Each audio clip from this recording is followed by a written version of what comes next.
My name is Professor Fat Shady, and this is the University of Trials.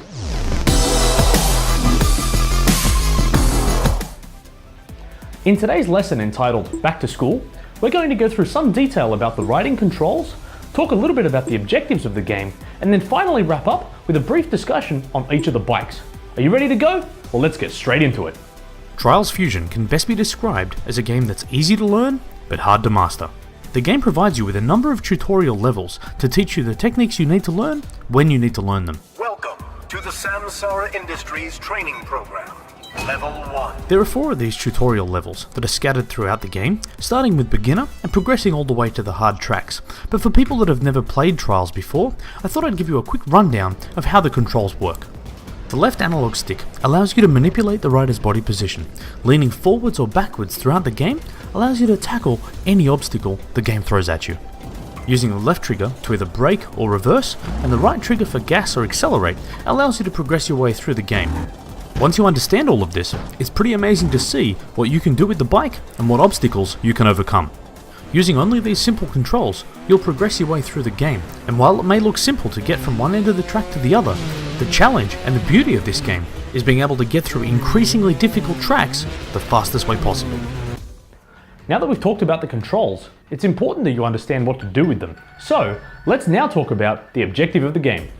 When Trials Fusion starts, you'll only see Greenhorn's Grove unlocked. This is a grouping of beginner difficulty tracks, and you won't be able to proceed until you've earned more medals. There are 4 types of medals: bronze, silver, gold, and platinum. You'll earn these by completing the game with the least amount of faults in the fastest time possible. But, Professor Fat Shady, what is a fault? It's a good question. A fault can be described as a problem or a bad part that prevents something from being perfect, or, as we say at the University of Trials, falling off your bike. Faults are an inevitable part of the game. You'll fault early and frequently. The good players learn from each one and continually look for ways to avoid them the next time around. As you improve, you'll unlock more medals, and this will unlock more content and more difficult tracks. But be warned, advance too quickly and you'll be punished. I can't wrap this up without talking about competition and what this does for the game. The leaderboards are a crucial part of the experience. Not only does this allow you to track your own personal best for each track, but you can and should compete against your friends. You even have the ability to set a rival marker so you can target specific players. When you do beat them, don't forget to rub it in. It's always great when you beat a friend's time, but at the University of Trials, we don't just want you to be good, we want you to be great. So now let's discuss the tools of the trade, the bikes.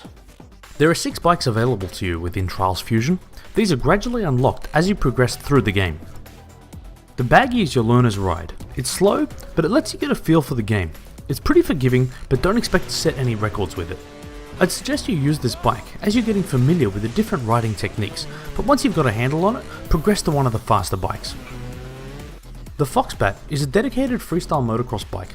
As I plan on covering freestyle motocross in a future lesson, I think we might just leave this one here.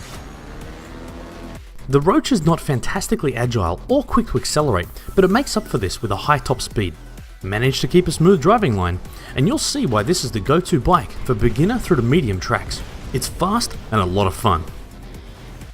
The TKO Panda is the most recent addition to the Trials franchise and the first time we've had all 4 wheels on the ground. When you ride this quad bike, you'll immediately feel its weight, but while it may be a bit chubby, as the description says, it's colossally powerful. There are a number of tracks within the game that are dedicated to this quad bike, so you'll have plenty of time to get acquainted.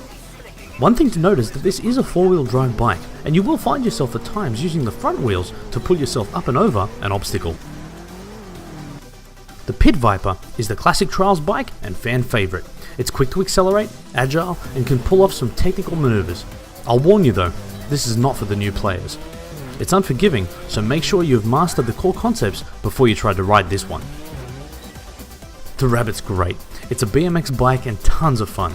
It's insanely grippy, so you'll have no trouble climbing up hills, but be warned that it is incredibly twitchy. Don't give it the respect it deserves and it'll throw you off without any warning. You gain heaps of agility with this one, but you do lose some top speed. Primarily, I assume, because the poor rider's legs can only pedal so fast. Well, that brings us to the end of Lesson 1. Be sure to stick around because in Lesson 2, we're going to talk about customization, We're going to talk about the new trick system and finally discuss the track challenges. See you then.